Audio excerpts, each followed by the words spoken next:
বন্ধুরা, একটা সত্যি কথা বলো তো, মাধ্যমিক বা উচ্চ মাধ্যমিক পরীক্ষা মানেই কি তোমাদের কাছে বিশাল এক পাহাড়, সারাদিন বই নিয়ে বসে থাকা, রাত জেগে নোটস মুখস্থ করা, আর তারপর মনের মধ্যে একটা অজানা ভয়।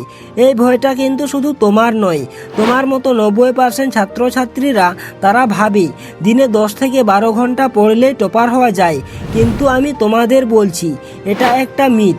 তোমরা কি এমন কোনো ছাত্রকে চেনো যে তোমার চেয়ে কম পড়েও তোমার চেয়ে বেশি নম্বর পায়? তোমার চেয়ে কম সময় পড়াশোনা করেও তার আত্মবিশ্বাস তোমার চেয়ে অনেক বেশি। হ্যাঁ, এমন ছাত্র আছে, আর তাদের হাতে আছে সেই একটা জিনিস, একটা সিক্রেট স্টাডি টেকনিক, যা তোমার সমস্ত কঠোর পরিশ্রমকে স্মার্ট ওয়ার্কে বদলে দেবে। আজকের এই ভিডিওটা তোমার জীবনের সবচেয়ে গুরুত্বপূর্ণ ভিডিও হতে চলেছে, কারণ আজ আমি 90% সাধারণ শিক্ষার্থীর ভুল ভেঙে দিয়ে সেই 10% টপারের সাফল্য চাবিকাঠি, সেই একটা জিনিস তোমাদের হাতে তুলে দেব। এই কৌশল জানলে তোমার আর শুধু পড়ে যাওয়া লাগবে না, শুধু শিখবে পরীক্ষায় উত্তর লেখার পদ্ধতি। প্রস্তুত হও তোমার রেজাল্ট শিটে 95 স্কোর আনার এই ফর্মুলা জানতে। নম্বর 1, দ্য প্যাসিভ লার্নিং ট্র্যাপ, সাধারণ ভুলের গভীর বিশ্লেষণ। চলো একটু গভীরভাবে আলোচনা করি। তোমরা যারা টপার হতে পারছো না, তারা ঠিক কোথায় ভুল করছো। এর মূল কারণ হলো প্যাসিভ লার্নিং। ভুল নম্বর 1, রে রিডিং। তুমি একটি অধ্যায় 2 বার, 3 বার, এমনকি 4 বার পড়ো। তোমার চোখ পাতার উপর দিয়ে যায়, কিন্তু মস্তিষ্কে তা ধরে রাখে না। প্রথমবার পড়ার পর দ্বিতীয়বার যখন পড়ো, তখন সব কিছুই পরিচিত লাগে, আর মস্তিষ্ক ভুল করে ভাবে এটা তো আমি জানি। ফলে গভীর মনোযোগ আর তৈরি হয় না। ভুল নম্বর 2, হাইলাইটিং এর নেশা। তোমার বই ভর্তি উজ্জ্বল হাইলাইটার, তুমি পুরো প্যারাগ্রাফকে হাইলাইট করে দাও। তুমি মনে করো হাইলাইট করলে সব মনে থাকবে, কিন্তু আসলে তুমি শুধু হাতের কাজ করছো, মস্তিষ্কের কাজ নয়। ভুল নম্বর 3, জানার ভুল। তুমি যখন কোনো সমস্যার সমাধান বা সংজ্ঞা দেখো, তখন মনে হয় হ্যাঁ, এটা তো আমি পারি। কিন্তু যখন ওই বই বন্ধ করে নিজে লিখতে যাও, তখন ওই কলম থেমে যায়, কারণ মস্তিষ্ক শুধু তথ্য চিনতে শিখেছে, মনে করতে শিখেনি। এই পেসিভ পদ্ধতিগুলো তোমার কঠোর পরিশ্রমের 90% শক্তি নষ্ট করে দেয়।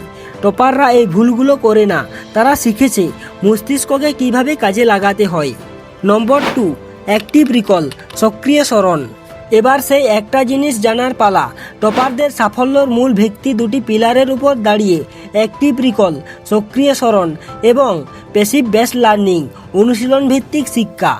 অ্যাক্টিভ রিকল হলো একটি বিজ্ঞান ভিত্তিক পদ্ধতি, যা তোমার স্মৃতিশক্তিকে একটি পেশির মতো শক্তিশালী করে তোলে। এই পদ্ধতিতে তুমি তোমার মস্তিষ্ককে তার মেমোরি স্টোরেজ থেকে জোর করে তথ্য বের করে আনতে বাধ্য করো। অ্যাক্টিভ রিকল প্রয়োগের পদ্ধতি: how to do it. 1, book close method, the blank page method. একটি টপিক, যেমন অর্থনীতির যোগান রেখা, তুমি পড়লে সঙ্গে সঙ্গে বইটি বন্ধ করো। এবার একটি সাদা পাতা বা ব্ল্যাঙ্ক পেজ নাও। তুমি যা যা শিখলে তা পয়েন্ট আকারে বা ফ্লোচার্ট আকারে লেখার চেষ্টা করো। যদি লিখতে গিয়ে আটকে যাও, তবে শুধু বই খুলে সেই নির্দিষ্ট অংশটুকু দেখো। এটা তোমার ব্রেনকে বলে দেবে, এই তথ্যটা আমি ভুলে যাচ্ছি, এটা আমার আরও ভালো করে মনে রাখতে হবে। 2, স্মার্ট ফ্ল্যাশ কার্ড। তোমার নোট বা পাঠ্য বইয়ের গুরুত্বপূর্ণ প্রশ্নগুলো ফ্ল্যাশ কার্ডের এক পাশে লেখো, যেমন ডিএনএ এর প্রতিলিপিকরণ কেন গুরুত্বপূর্ণ, এবং অন্য পাশে উত্তরটি লেখো। ফ্ল্যাশ কার্ডগুলো মিশিয়ে বারবার নিজেকে পরীক্ষা করো। যতক্ষণ না তুমি কার্ড না দেখেই উত্তর দিতে পারছো, ততক্ষণ থামবে না। এটি তোমার আত্মবিশ্বাসকে বহুগুণ বাড়িয়ে দেবে। 3, ফাইনম্যান টেকনিক।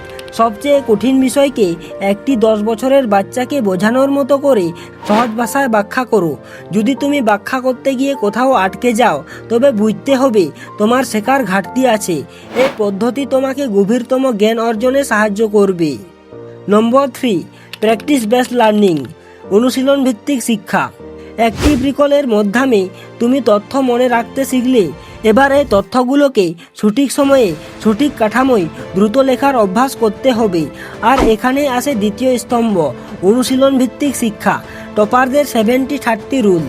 টপাররা তাদের মোট পড়ার সময়ের 70% বরাদ্দ রাখে প্র্যাকটিস এবং অ্যাক্টিভ রিকলের জন্য, আর বাকি 30% নতুন বিষয় পড়া বা নোটস রিভাইজ করার জন্য।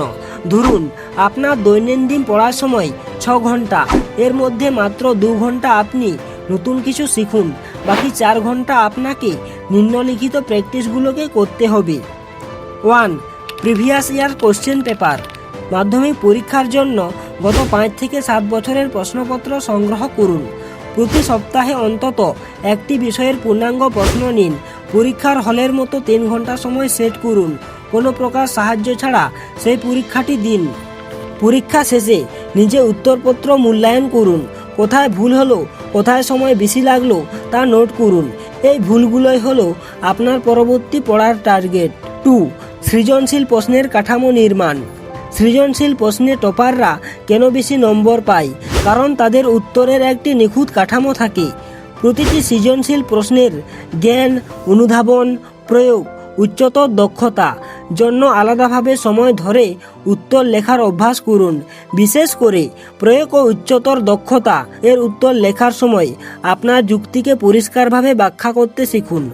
উত্তর লেখার সময় পয়েন্ট আকারে লেখা এবং গুরুত্বপূর্ণ শব্দ ব্যবহার করার অভ্যাস করুন। 3.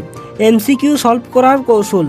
এমসিকিউতে উত্তর চেনার চেয়ে দ্রুত উত্তর মনে করার প্র্যাকটিস দরকার। একটি অধ্যায় পড়ার পর সেই অধ্যায়ের 50 থেকে 100টি এমসিকিউ সলভ করুন। ঘড়ি ধরে যে এমসিকিউগুলোতে ভুল হচ্ছে সেই টপিকগুলো নোট করে অ্যাক্টিভ রিকল পদ্ধতিতে রিভাইজ করুন। নম্বর 4. টপারদের রুটিন সিক্রেট, ইন্টারলিভিং এবং স্পেস রিপিটেশন। টপাররা শুধু এই দুটি স্তম্ভ ফলো করে থেমে থাকে না, তারা এই পদ্ধতিগুলোকে একটি স্মার্ট রুটিনের মাধ্যমে ফেলে দেয়। ইন্টারলিভিং, একটানা 4 ঘন্টা শুধু গণিত না করে টপাররা 1 ঘন্টার ছোট ছোট ব্লকে বিভিন্ন বিষয় মেশায়।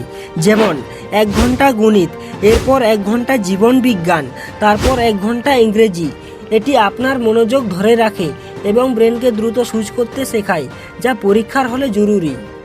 স্পেস রিপিটেশন, তুমি আজ একটি কঠিন টপিক শিখলে, কালকে সেটা আবার রিভাইজ করো, এরপর 3 দিন পর, তারপর 1 সপ্তাহ পর। এভাবে সময় ব্যবধান বাড়িয়ে বারবার রিভাইজ করলে সেই পড়া অনেক দিন মনে থাকে। নম্বর 5. দ্য টপার মাইন্ডসেট, মানসিকতা এবং কনসিস্টেন্সি। এই পদ্ধতিগুলো কাজে লাগানোর জন্য দরকার সঠিক মানসিকতা। ভুলকে আলিঙ্গন। টপাররা ভুলকে ভয় পায় না, তারা জানে প্রতিটি ভুলই শেখার একটি সুযোগ। যখন প্রিভিয়াস ইয়ার সলভ করতে গিয়ে ভুল করবে, হতাশ না হয়ে বরং খুশি হও, কারণ এই ভুলটা তুমি পরীক্ষার হলে করতে না। কনসিস্টেন্সি, প্রতিদিন একটু একটু করে পড়া, কিন্তু সেই একটু পড়াতেও অ্যাক্টিভ রিকলের প্র্যাকটিস বেসড লার্নিং প্রয়োগ করা। টানা 12 ঘন্টা একদিন পড়ে পরের দিন বিশ্রাম নেওয়ার চেয়ে প্রতিদিন 4 ঘন্টা স্মার্টলি পড়া অনেক বেশি কার্যকর। নম্বর 6. ফাইনাল চ্যালেঞ্জ, চূড়ান্ত চ্যালেঞ্জ।